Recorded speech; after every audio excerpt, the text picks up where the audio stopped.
Right now, I'd like to introduce Jeff Mapes. He's here for his second post-election analysis, also joined by Dan and Liz, who are with us after the primary, and Charlie and Tim as well. So, do you want me at one end, or? You could sit where you want, Jeff. How about in the middle? Okay. Okay. Sounds great. Thanks, guys.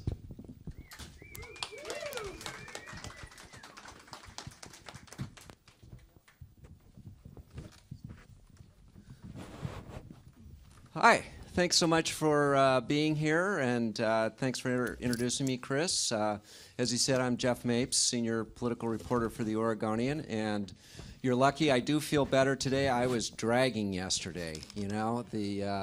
These things of trying to write and be halfway coherent till 1 and 2 in the morning are getting rougher, I will confess. But I'm all revivified today. Is that a word? Does anybody know?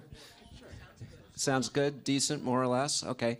Well, let me introduce the very sharp political folks I have with me. These are all people, of course, that I've run across through the years or sometimes in the months. And I've just found that they're all very smart people and have really good insights. I'm going to start from my right, although she doesn't...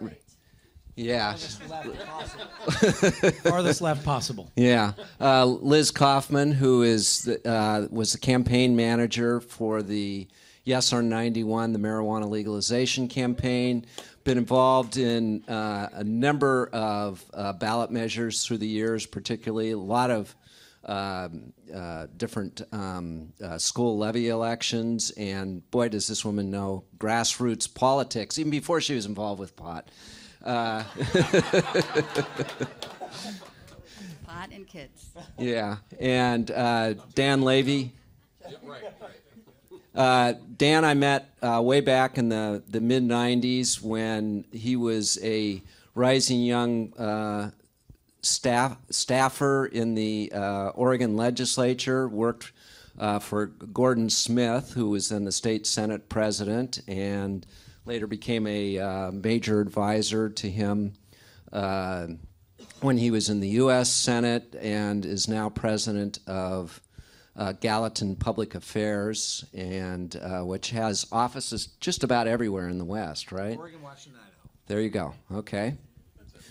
Yeah, and then starting to move over to my left, Charlie Pierce, who is more recently to Oregon. He is from Massachusetts, worked on the Mitt Romney campaign, more than one Mitt Romney campaign, numerous ones, other campaigns in Massachusetts, and pulled off a double this year, worked as a campaign manager for Monica Webby through until after the primary, and then worked as a campaign manager for Dennis Richardson in his gubernatorial campaign, kind of a rare feat, but there you have it. And Jeff, I'm actually from Southern California, so I'm back on my home coast. Okay, I spent there the you go. 8 years in Massachusetts. I apologize for that. And then on our far left, Tim Nesbitt, who I first met, I think when he was working for Service Employees International Union, then became president of Oregon AFL-CIO, and was one of those guys that even folks in the business community who weren't too wild about the labor union said, boy, this guy is really smart, really knows politics. And after working for the AFL-CIO, Tim later went to work for Ted Kulongoski when he was governor, eventually became his chief of staff, you are now the chair of the Higher Education Coordinating Commission. They've got so many of these new commissions, I can't keep them straight anymore, but is just a really smart guy when it comes to policy, and not just politics, but policy also, and writes a column for the Oregonian that really, it's a must-read for me, and I would say for anybody who's interested in politics and policy in this state. Okay, so with that out of the way, I'm going to start out and just ask our panelists for the thing that really struck them the most about this election, and I'll start in the same order again. Liz. Well, I think I'd probably have to say raise the minimum wage in every place, hire the people that want to repeal the minimum wage, right? Reject personhood and most of the controls on rights, reproductive rights, and hire the people to represent you that feel exactly the opposite. So you believe there should be consistency among voters, or what? What's that about? I guess I just believe a little bit more strongly now in the citizen initiative process and voting by issues, because people have a couple ways to be able to express themselves. We know that they don't like Congress, but they like their congressperson. But how do they really feel? Ask them the question directly, and we find out. So it's, I'm not sure if it's surprising, but it is stunning to note. Dan? First thing I have to do is, as I was walking over here, my cell phone rang. It was my 11-year-old son, and he said, "Dad, I heard you're going to be on the computer TV tonight. Will you say hello to me and Piper and Mom?" So hello, Max. Hello, Piper. Hello, Lori, wherever you are. I'm gonna focus my comment just on Oregon. We can maybe talk about the rest of the country as we go. There was about a month ago, some commentator referred to the national election as a Seinfeld election. I actually don't think that's been the case at all. But I actually do think it applies to Oregon in this year. I think the biggest loser in this election for Oregon were Oregonians. The campaigns on the candidate side, I think, were basically devoid of any substantive debate. I can't think of a single idea or proposal or anything that was discussed that addresses anything about rural poverty, improving the schools, creating jobs, improving incomes. That was just sort of a lot of back and forth about votes from 6 years ago or this sort of thing, so a lot of nonsense there. And on the ballot measures, important debates occurred, but nothing I think that anybody was dying to vote for. The industries that wanted them on the ballot paid to put them on the ballot. They did. We had to make a choice because they were on the ballot. But I don't think anybody really was saying to themselves a couple years ago, "God, I need to vote on that open primary," or "Gosh, I really need to vote on marijuana," or whatever. So I just think it was sort of an odd year in Oregon in that it's maybe sort of a Chinese buffet election. You go through, you eat a lot, you kind of enjoy it, and then a few hours later you're hungry and wondering what the hell it was all about. So that's sort of my opinion of this election. Other than the legalization of marijuana, I don't think there's anything of any consequence that came out of this election, and I think we're worse off for it. So with that uplifting analysis, I'll kick it to the left. All right. Well, Charlie, since you ran two campaigns, you can either respond to that or you can respond to the first question. Maybe a little later. I'll do the first question first. I think what was most striking was obviously the scandals.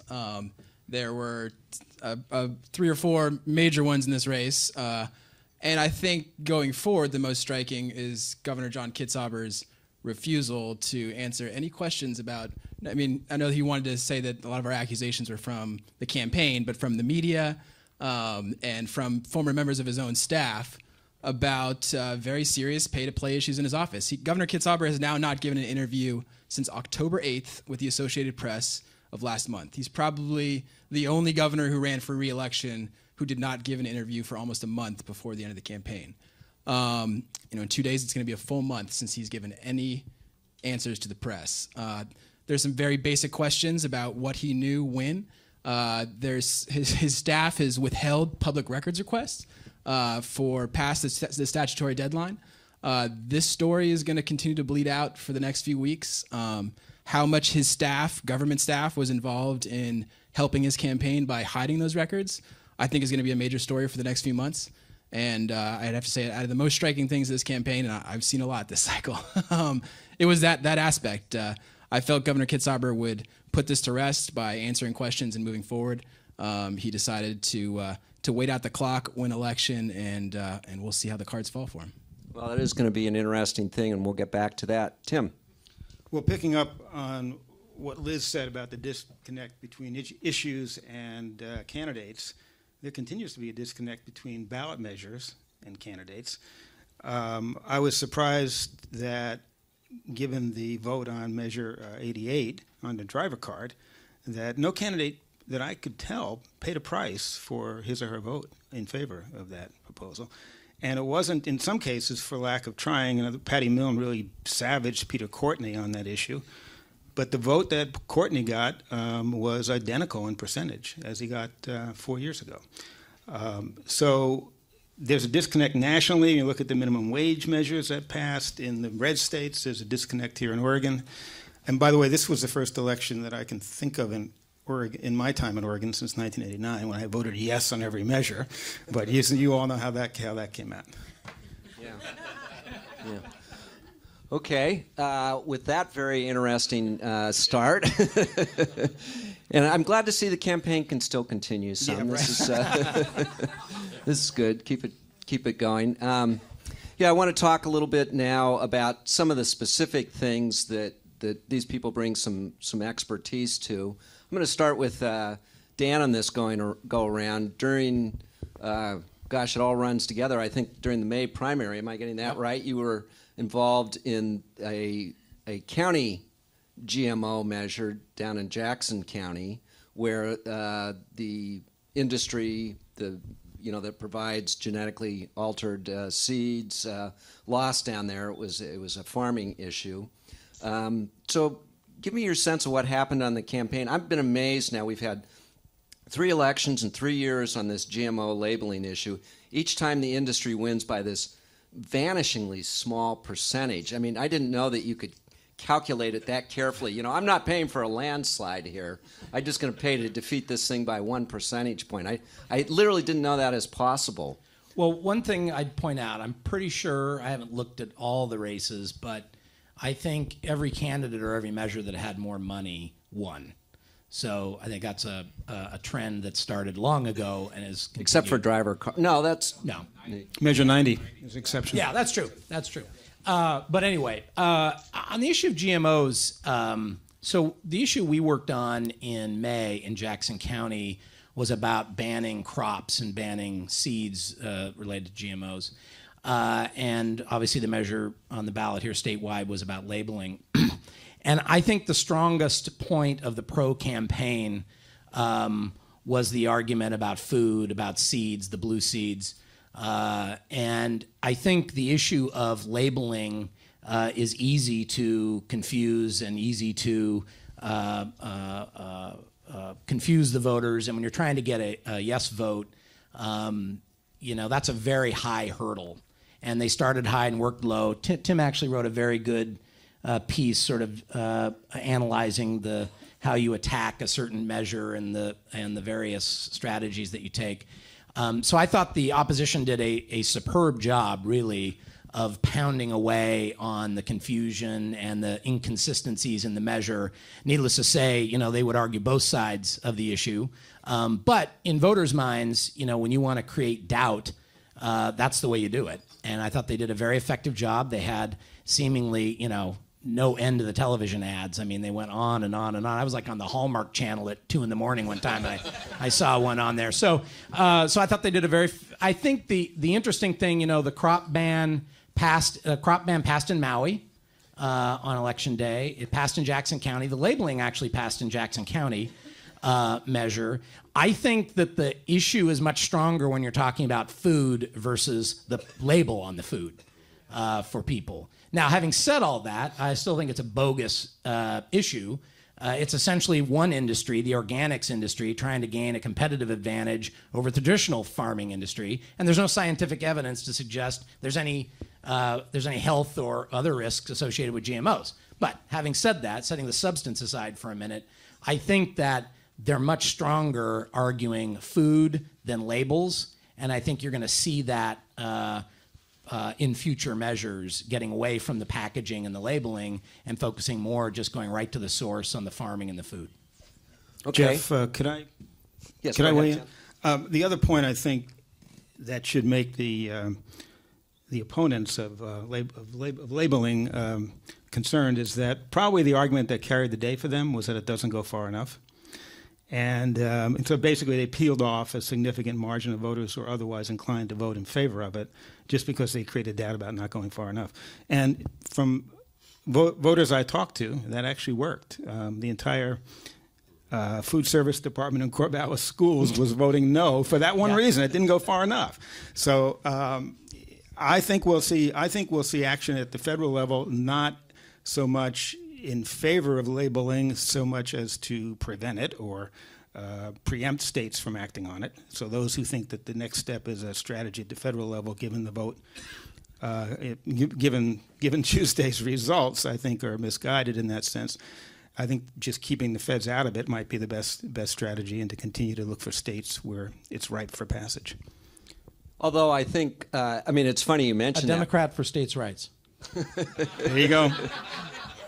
Yeah, I mean, the funny thing is, I remember talking to a very smart agricultural scientist at Washington State University, also a farmer, and he basically was wishing that these things would fail by one vote, because he was hoping that that would encourage the feds to step in and do some sort of modest ingredients labeling, you know, on the back of the label along with everything else. You know, I don't think people are going to stop eating Doritos because they see that there's GMOs in it. You know, I mean, that's be kind of shocking. Oh God, I thought this stuff was so healthy, and so you know, at some point you do have to wonder if the industry is going to get a little tired of, you know, having so many close calls on these things. It once again, that is kind of amazing to me. What did they win by in Washington? What was the margin there? About the same as About the Oregon. same, maybe a point or two more. No, but just almost exactly the same. yeah. It is like the old Joe Kennedy line, who told his son, "What was it? I'm not paying for a landslide here." So Liz, you got a landslide almost, right? Or marijuana? What? I was not surprised that it passed. I was a little bit surprised by the margin, particularly when some of your people were doing so much hand-wringing over, well, we really got to get our people to the polls, and it wasn't like you got a super high turnout. It wasn't bad, but she has that Cheshire cat grin. So what is it that you did? Did you know? It might have been your publication that had us down 2 points. Well, that was, about 3-4 we can weeks discuss ago, that poll if you want. We won the argument with traditional voters. We won the argument in the first round. I'm so happy to report we won Clackamas County, which for me is the true measure. I cannot retire. No, by 8 o'clock, you know, we were ahead in a lot of counties. We won, you know, almost all of Western Oregon, really, not Polk and Lynn and Klamath and not Douglas County, but, you know, Marion County and Clatsop and Columbia County and Curry County. How many times have we won an election in Curry County, Tim? So, you know, people are not, they're intelligent about how they want resources spent on a gut level. And I think they were open to hearing the case about how we're using law enforcement resources. They're open to hearing the case that maybe we need to not hit our heads against the wall the same way we've been doing for the last 77 years of trying to stop drug use by throwing money and criminalizing it, and so at least marijuana use. So I think people were open to the argument, and probably it was a little bit run up, both because in terms of the result, both because we turned it up loud at the end. You know, money works, sure, for sure. And also, I'm not sure how many people self-report on this. I mean, this is illegal. We saw this on gay rights a lot for 20 years. Not everybody wanted to admit their position on things to a stranger over the phone. So it may be a lesson in a little bit of underreporting in terms of surveys. When you say you got the traditional voter, do you have any polling or anything that tells you, oh, we got the baby boomers, the 50 to 65-year-olds, or what? Well, the only way you can measure that is based on who we know votes, because it is still a secret ballot, so we can't know how you vote. But there is information every day about who returns their ballots. And the first count that they give you at 8 o'clock in most counties is counted in the bigger counties through about Saturday's returns, and the voter turnout almost doubles between Saturday and Tuesday in our state. And so that means that, who's ever at the end is affecting the election a lot, and we just happen to know that those were younger voters. So people who had voted through Saturday were largely over 50 by probably 4 to 1. So that, of course, makes us nervous. We look at that and say, well, this is an issue for the new generation. And so, they're tired of sort of looking at old problems the same old way. We thought that was the secret to how we were going to get there. But in fact, as of the first count, we had already won substantially in many counties. So I think that's what I mean by we won the argument. We were persuasive with people who are chronic voters. They don't miss an election. They can't help themselves, and they're listening, and we made the case, and they responded. You'll never know until you do after-action polling because, like you said, it's a secret ballot. But I read an interesting article that was talking about, gay marriage, and in terms of polling, there's really an across-the-board increase in people who are supportive. But legalization of marijuana, at least according to this article in the polling, was the baby boomer generation is starting to support it in much higher levels. And these are the people who in the 60s, may have been smoking pot and whatnot in the free love generation, and now they've had kids and grandkids, and they're back at home, and they're rethinking their votes on these types of things. And they had to see it work, right? I mean, this was lost 2 years ago by a completely different set of people about a different proposal. They saw it work in 2 places. We happened to have mentioned a few times that it was working in those places, and so I think people are evolving on it, and they'll continue to. And I've got to say congratulations as well, because you had both gubernatorial candidates in opposition to this measure, which was, a boon for my campaign. It was the first debate. No governor in the United States of America who's come out in favor of. And 1 senator, right? Now there is 1 senator, but previously there were no senators Jeff and Merkley is no governors. So. Sort of. He said he was leaning in favor of it. So. Well, I think there's a couple interesting pieces about the campaign that they ran on marijuana. I think they ran fundamentally a conservative campaign, which was an argument that let's control marijuana by legalizing it. It's the law and order. They didn't run a freedom campaign, freedom to do what you want, freedom to have access. They ran a law and order campaign. Let's control marijuana by legalizing it. And so the body language and the messaging of the campaign, I think, was very effective in that regard. But I do think as it relates to elected officials, what's going to be very interesting is, and maybe to the point you were making, Tim, about the disconnect sometimes between issues and candidates or elected officials, even with the passage of this law, I think elected officials are going to tread very, very lightly around it, whether it's at the state level or the local level. I think, these suburban city councils and other city councils that have to deal with issues, the locations of the stores and all those sorts of things. I think it'll be really interesting to see how elected officials, even in the face of a strong mandate from the voters, react to the issue. I think they will be very, very cautious about how they approach it. And then there's preemption or whatnot from the local officials to get taxes from this. That's the next big thing. That wasn't addressed in the statute? Well, the measure does allow preemption, but doesn't allow taxes, but you by a vote of the people, a locality can preempt retail Same sales. as the liquor law. If you decide you want to be a dry county or city, you can have a ballot measure and people can vote on it. Okay, smokeless and soundless. Permanent employment for Liz. And you also sacrifice the local revenue from the taxes. Right. I saw a national poll that said something like 57% of Americans wouldn't mind if there was a store selling marijuana in their neighborhood. But, of course, that may be, bear in mind most people live in cities or suburbs. So, I don't know where that vote came from, because my sense is there's a lot of small towns where this is going to be, and already is, a huge issue. Wasn't there a recall down in Jackson County around this at one small town down there? I can't remember what it was. Eagle Point, something like that. There's a loophole in the law, too, about child daycare workers being allowed to have medicinal marijuana licenses, which I think it was K2 or Coin they caught a video of 2 child care workers. That's the medical marijuana law. This doesn't touch the medical marijuana law. I hope not. Well, one thing, and I got to add, this is interesting. You talk about the 2 governors. Neither of the governors supported the marijuana measure. Interestingly, if I'm correct, both of them supported the open primary measure, and boy, that sure wasn't persuasive with voters, was it at all? It was not. Yeah, the both governors' candidates did not do too well on their supports of the ballot. It once again shows that disconnect between, an endorsement from a politician or what they're necessarily going to do doesn't necessarily mean much to voters. And I think it's definitely a case of the people. Dennis and Governor Kitzhaber are also, they're very, they are who they are and they speak their minds. This was not popular in either of their parties, and for Dennis and Governor Kitzhaber to come against it, I think, talking to Dennis, he's very concerned about the future of the Republican Party and about trying to be as inclusive as possible. And this is a way to increase voter participation and whatnot. And I think Governor Kitzhaber is of the same mind. So yeah, it's interesting. Both governors' candidates against it, but it still passes. Okay, Charlie. So I don't know if this is putting you on the spot or not. We'll let you talk about the governor's race, and the governor and that race again in a bit, but tell us about the Senate race. What happened there? Well, I really have nothing but the highest opinion of Dr. Monica Webby. I moved out here from Massachusetts back to my home coast. Last October, I felt, I'm so proud of the work that I did on her campaign.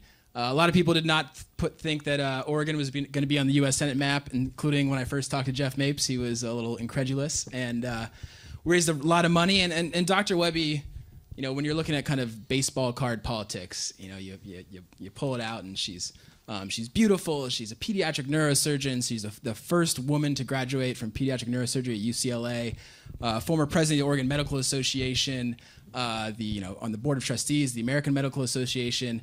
And when I joined last October, Obamacare was falling apart. I mean, we've all endured an entire year of Cover Oregon disasters. But at the time, last October, I mean, the federal government and national Obamacare was the same problems. The website didn't work. You couldn't sign up. If you like your doctor, you can keep your doctor. If you like your insurance, you can keep your insurance. And Dr. Webby was really considered the perfect candidate to be running in Oregon. It created a lot of hype. It created... we raised a great amount of money. I felt like we ran a great campaign. And, then a couple of the scandals came out. It was tough. I learned a lot from that experience. And we've gone either way after that campaign's over. I think it's one of those things that all the king's horses and all the king's men can't put Humpty Dumpty back together again. I think that was an issue for Dr. Webby is how do you get beyond the scandals, and it never went away. We weren't as reactive as we should have been, and looking back, I wish we would have gotten a little more forward thinking on that. And then I think as other things went forward, they were never able to react as fast as they wanted to, that's kind of the way it landed for them. On the police reports, I mean, did those just totally catch you unawares? Yeah, we were not aware of the reports, which I don't think that was a deal breaker. Honestly, in my view, it's kind of a sideshow issue. We all have, I would hate to have a camera. I haven't been the best person with my relationships all the time, and who really cares? But our response to it was too slow. And at the time, we were trying to get through the primary, and we did get through the primary. We won by 12 points. But if I would have known ahead of time, we would have ditched this story out in December 27th between Christmas and New Year's to a local reporter and got everybody's stories, and that would have been the end of it. And I don't know if this is with the language here, but in politics we have two things. There's nothing burgers, and then there's SHIT burgers. And a nothing burger is when Jeff Mapes calls you up and he says, "I'm looking at 2 ex-husbands ago. This really happened, and 2 ex-husbands from Monica Webby ago, and there's a tax lien from her original divorce in Texas, and it's for $1,000, and what's going on here?" And it's she had nothing to do with it. It was her ex-husband's issue. That's a nothing burger. When you get a call about police reports, that's a different burger. and how a campaign responds Welcome to politics, folks. Right. How a campaign responds to that really dictates kind of what happens going forward, and it kind of landed where it did.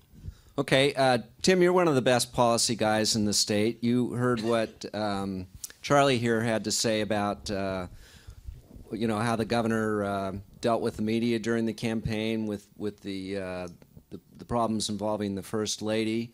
What do you think he needs to do now to sort of get moving forward, make this last term a success, and talk about specifically what you think, in addition to that, some of the issues that you think he has a chance to make some progress on? Let me give you this overview. When the governor negotiated with Andrew Miller and others this stand down on the anti-union measures, I don't think he's gotten enough credit.